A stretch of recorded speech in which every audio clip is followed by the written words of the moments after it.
சீமான் ஒரு கட்சி தலைவருக்கு அரசியலுக்கே தகுதியற்றவர் என்பதை பல முறை சொல்கிறேன். அப்போல்லாம் நீங்கள் எடுக்கலை. ஏதோ அவர் மீது கொண்ட வன்மம்னு சொன்னீங்க. இப்போது உலகமே அறிந்த நிலையில் போயிட்டுருக்கு. அவங்களுடைய வீடியோ ஆடியோ ரிலீஸ் எல்லாம் பார்த்தோன்னா கேவலமாக இருக்குது. ஒரு திராவிட கட்சி மாற்றம் வேணும், அதிமுக திமுகவுக்கு மாற்றம் வேணும்னு சொல்கிறோம். எதுக்கு சொல்கிறோம்? ஊழல் மலிந்திருக்கிற காரணத்தினால் இந்தியாவில் உள்ள பல மாநிலத்தை விட தமிழகம் மிகப்பெரிய அளவில் முன்னேறிய மாநிலம். எல்லா துறையிலும் அப்படி மிஞ்சி கொஞ்சம் இறங்கி இருந்தால் மகாராஷ்டிராவில் கொஞ்சம் இறங்கி இருக்கும். மற்றபடி தமிழ்நாடு மிகப்பெரிய அளவில் வளர்ந்த நாடு.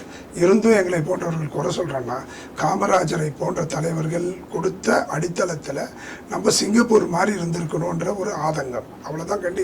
அதற்கு ஒரே ஒற்றை காரணம், அது வராத அந்த நிலை அடையாத காரணம் ஊழல் ஊழல் ஊழல் ஊழல் ஊழல் மலிந்திருக்கு. இவங்க ஆட்சி வந்தால் பலர் மேலே வழக்கு போடுறதும், இவங்க ஆட்சி வந்தால் அவங்க மேலே வழக்கு போடுறதும், இப்படி தான் போட்டு எதுக்கும் தீர்வு கண்ட மாதிரி தெரியல.